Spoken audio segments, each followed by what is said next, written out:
Welcome back to Finance Friday. It's another special edition of Money Girl where I answer your burning money questions.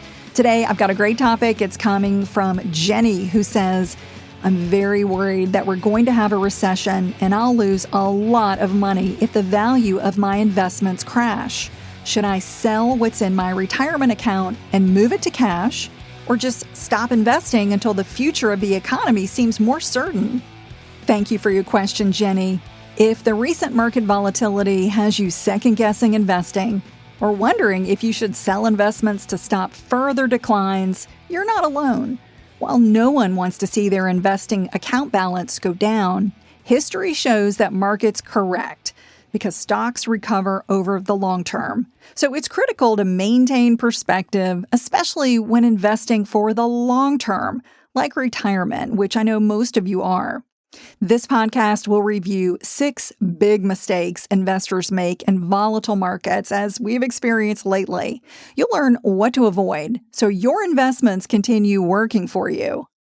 Thank you for downloading episode 917 of the Money Girl podcast. I'm your host, Laura Adams. I'm an award-winning author, speaker, spokesperson, and founder of The Money Stack. That's my Substack newsletter. You can subscribe for free or support the show and become a paid member with access to live educational events. You can learn more and connect with me at lauradadams.com. That's also where you can email your money question. I'd love to feature it on a future Finance Friday show. You can learn more about my books and courses, and that's also where you can sign up for The Money Stack.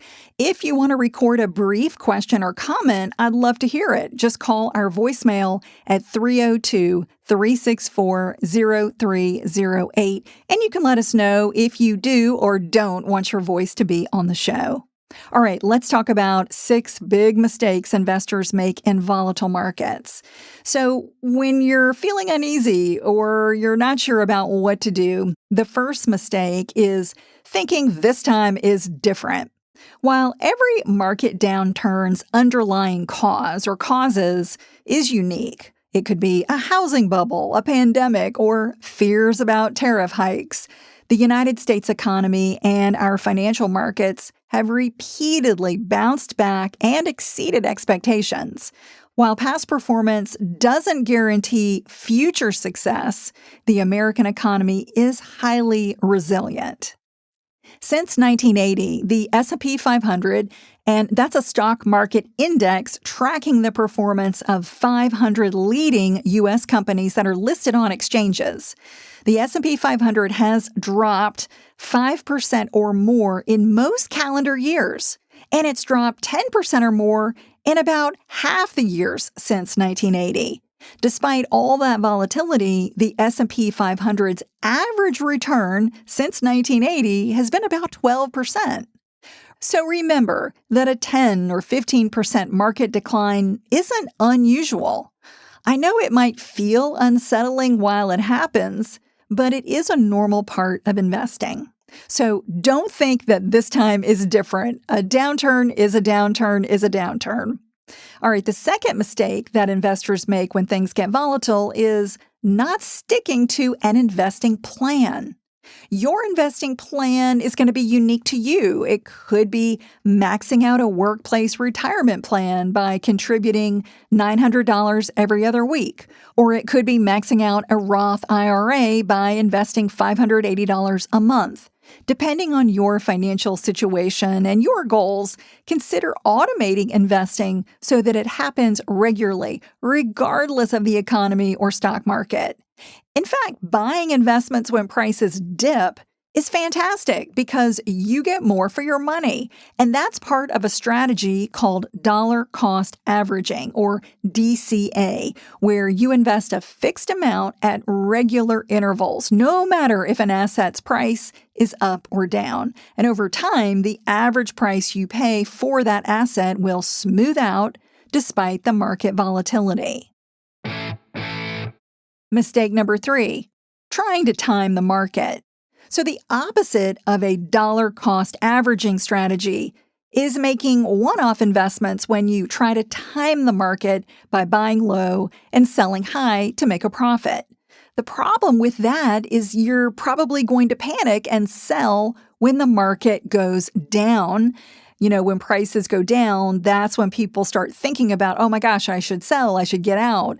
But that's the worst time to sell. That's devastating to your portfolio because you're locking in losses.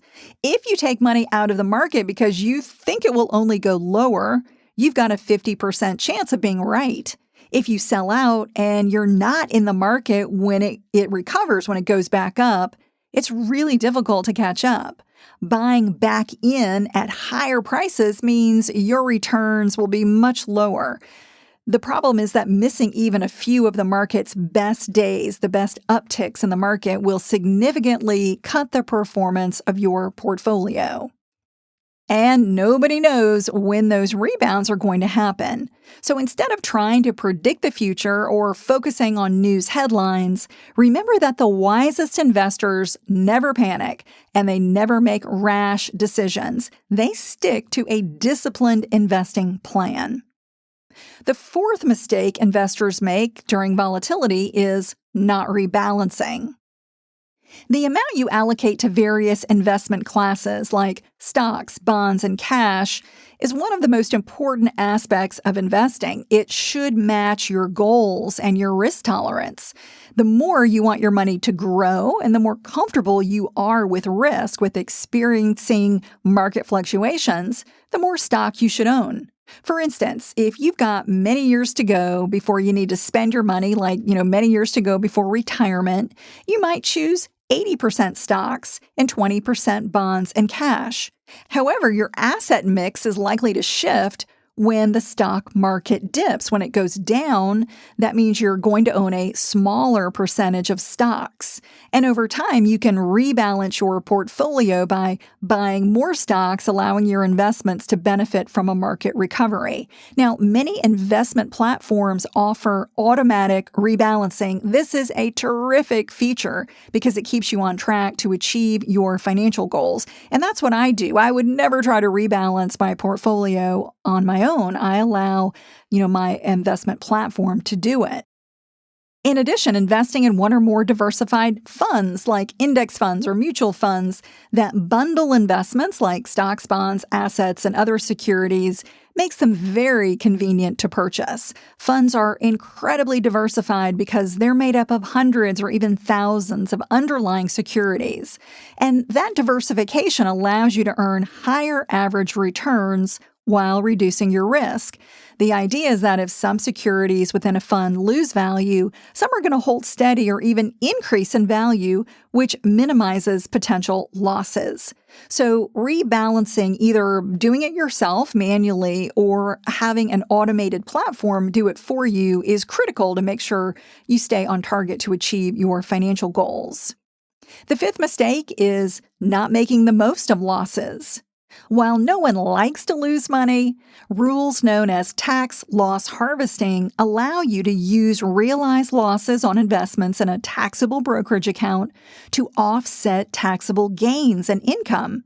Just be sure to comply with IRS regulations on wash sales. In general, the rule prohibits investors from selling at a loss, but then buying the same or a substantially identical investment back within a 61-day window and claiming tax benefits. Note that you cannot take advantage of tax loss harvesting in a workplace retirement plan or an IRA because the gains in those types of accounts are either tax deferred, as with a traditional account, or they're tax free with a Roth account. So my point is that if you do have to realize losses, they can offset your gains and help minimize your taxes. And the last mistake, number 6, is moving too much to cash. A good rule of thumb is to keep enough emergency money in FDIC-insured savings to cover 3 to 6 months of your essential living expenses. That could be a lifeline if you lose your job or your business income, or you have some significant unexpected expenses, like medical bills. Depending on your financial and family circumstances, you may need more or less to stay safe. But holding more cash than you truly need in the bank or CDs instead of investing it could mean sacrificing much higher returns.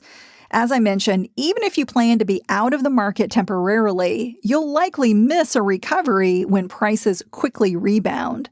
The bottom line is that no one, even the most experienced investors, know how to get the optimal return by buying and selling investments at, exactly the right time.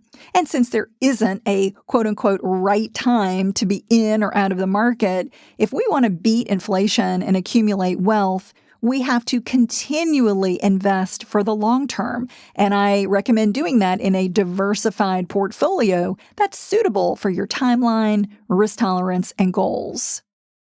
Even looking back at the 2008 financial crisis, when stocks fell nearly 50%, that was just a temporary setback for investors with a long-term outlook.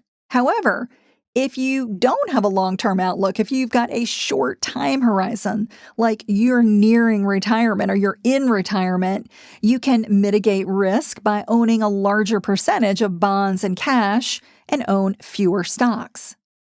And if you're unsure how to manage investments on your own or during volatility, consider using a robo-advisor or working with a certified financial planner or a retirement advisor for customized advice.